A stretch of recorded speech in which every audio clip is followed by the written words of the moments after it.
परमात्मने नमः। नैनं छिन्दन्ति शस्त्राणि नैनं दहति पावकः न चैनं क्लेदयन्त्यापो न शोष्यति मारुतः।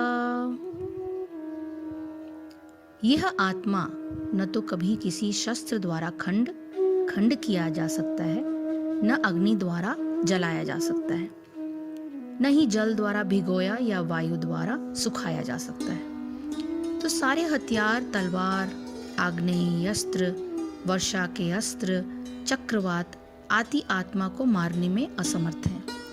ऐसा प्रतीत होता है कि आधुनिक आग्नेयास्त्रों के अतिरिक्त मिट्टी, जल, वायु, आकाश आदि के भी अनेक प्रकार के हथियार होते थे।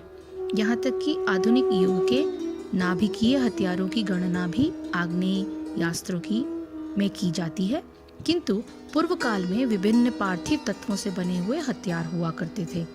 आग्नेयास्त्रों का सामना जल हथियारों से किया जाता था, जो आधुनिक विज्ञान के लिए अज्ञात है। आधुनिक विज्ञान को चक्रवात हथियारों का भी पता नहीं है। जो भी हो, आत्मा को न तो कभी खंड किया जा सकता है, न किसी वैज्ञानिक हथियारों से उसका संहार किया जा सकता है, चाहे उसकी संख्या कितनी भी क्यों ना हो।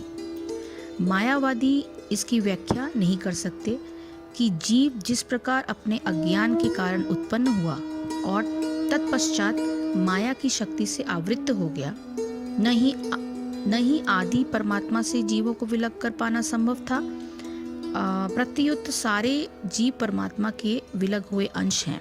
चूंकि वे सनातन अणु आत्मा हैं, अतः माया द्वारा आवृत होने की उनकी प्रवृत्ति स्वाभाविक है और इस तरह वे भगवान की संगति से पृथक हो जाते हैं। जिस प्रकार अग्नि के स्फुलिंग अग्नि से विलग होते ही बुझ जाते हैं, यद्यपि इन दोनों के गुण समान होते हैं।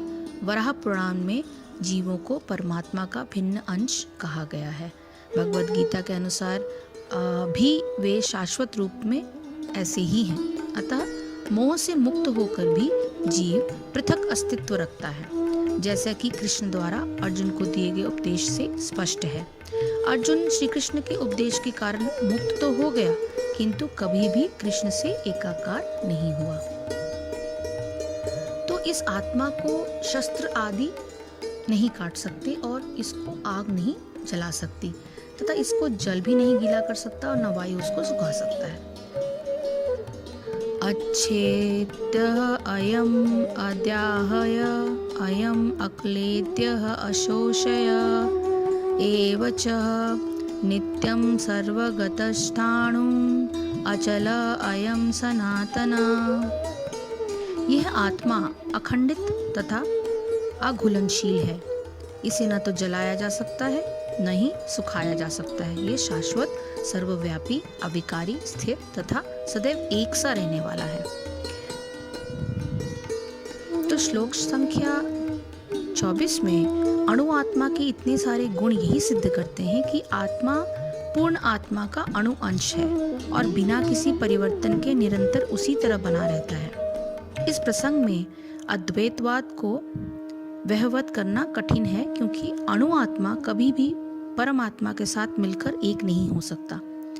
भौतिक कल्मश से मुक्त होकर अणु आत्मा भगवान के तेज की किरणों की आध्यात्मिक स्फुलिंग बनकर रहना चाह सकता है, किंतु बुद्धिमान जीव तो भगवान की संगति करने के लिए वैकुंठ लोक में प्रवेश करता है।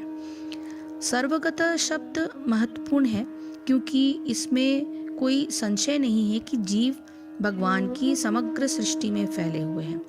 वे जल में हैं, थल में हैं, वायु में हैं, पृथ्वी के भीतर तथा अग्नि के भीतर भी रहते हैं। जो ये मानते हैं कि वे अग्नि में स्वाहा हो जाते हैं, वो ठीक नहीं है, क्योंकि यहाँ कहा गया है कि आत्मा को अग्नि द्वारा जलाया नहीं जा सकता। अतः इसमें संदेह नहीं कि सूर्यलोक में भी उपयुक्त प्राणी निवास करते हैं। यदि सूर्यलोक निर्जन हो तो सर्वगत शब्द जो है वो निरर्थक हो जाएगा, उसका कोई अर्थ नहीं रहेगा, क्योंकि ये आत्मा जो है वो अच्छेद्य है, यह आत्मा अद्याह्य है, अक्लेद्य है और अशोष्य है तथा यह आत्मा निस्संदेह नित्य सर्वव्यापक अचल स्थिर रहने वाला और सनातन है। आत्मा की नित्यता और निर्विकारता, इन दोनों श्लोकों में भगवान ये बताते हैं कि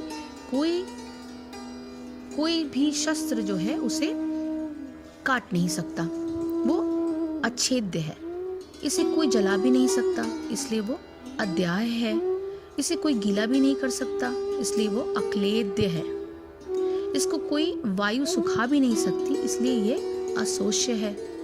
आत्मा की ये विलक्षणता इसलिए नहीं है कि उसको काटने वाले शस्त्र, जलाने वाली आग, गीला करने वाला जल या सुखाने वाली वायु का अभी आविष्कार या उत्पादन नहीं हुआ है। आत्मा स्वभाव से ही इन प्रभावों से सर्वथा मुक्त है। इस प्रकार आत्मा की नित्यता और निर्विकारता का प्रतिपादन करने के पश्चात भगवान उसे अव्यक्त, अचिंत्य और पुनः निर्विकार बताते हुए आगे के श्लोकों का वर्णन कर रहे हैं।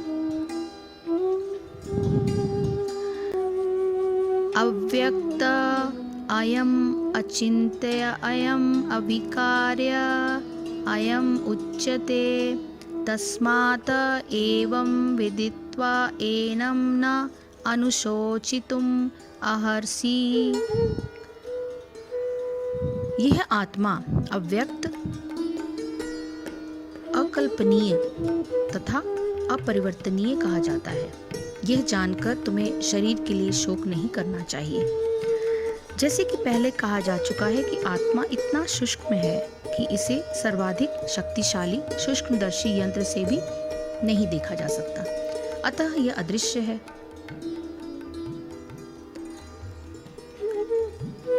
अनुभव गम्य सत्य होते हुए भी आत्मा के अस्तित्व को समझने के लिए दूसरा कोई साधन नहीं है। हमें अनेक बातें केवल उच्च प्रमाणों के आधार पर माननी पड़ती है। कोई भी अपनी माता के आधार पर अपने पिता के अस्तित्व को अस्वीकार नहीं कर सकता। पिता के स्वरूप को जानने का साधन या एकमात्र प्रमाण माता है। इसी प्रकार वेद अध्ययन के अतिरिक्त आत्मा को समझने का अन्य उपाय नहीं है। दूसरे शब्दों में आत्मा मानवीय व्यवहारिक ज्ञान द्वारा अकल्पनीय है। आत्मा चेतना है और चेतन है।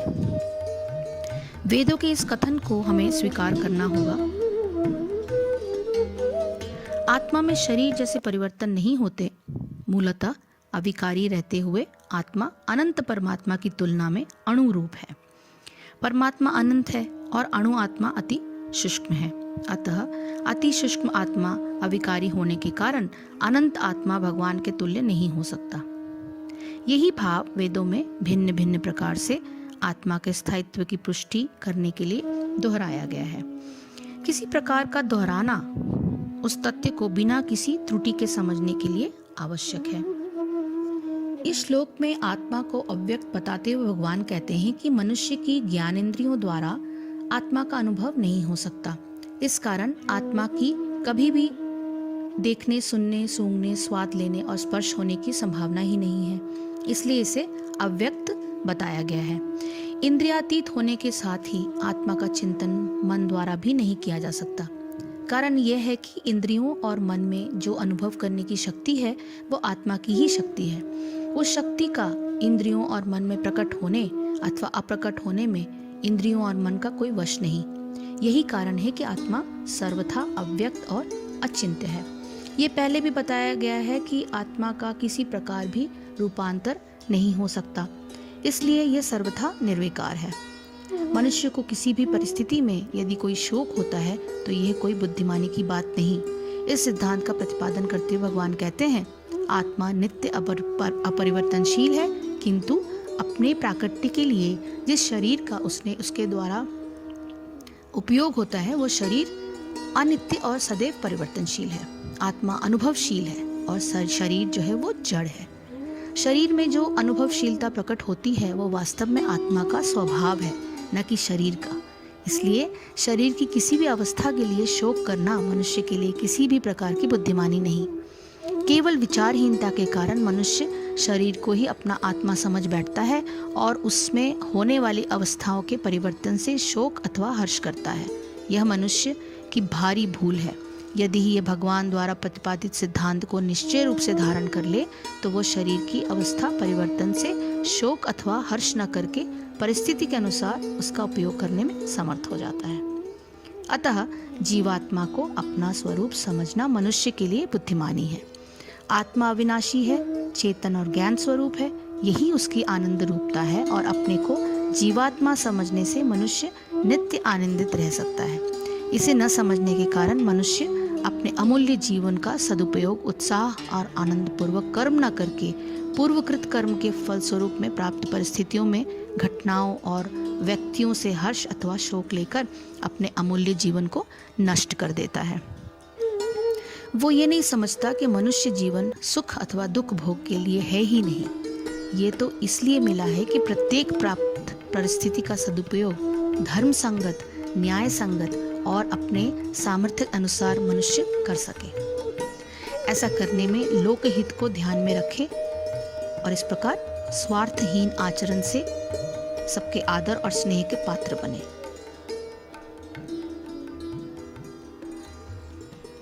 भगवान कहते हैं कि किसी भी दशा में मनुष्य को शोक करना उचित नहीं। इसे समझकर किसी भी परिस्थिति में शोक न करके उसके अनुरूप कर्तव्य संपन्न करते रहना ही उचित है, जिससे उज्ज्वलतम भविष्य का निर्माण हो सके।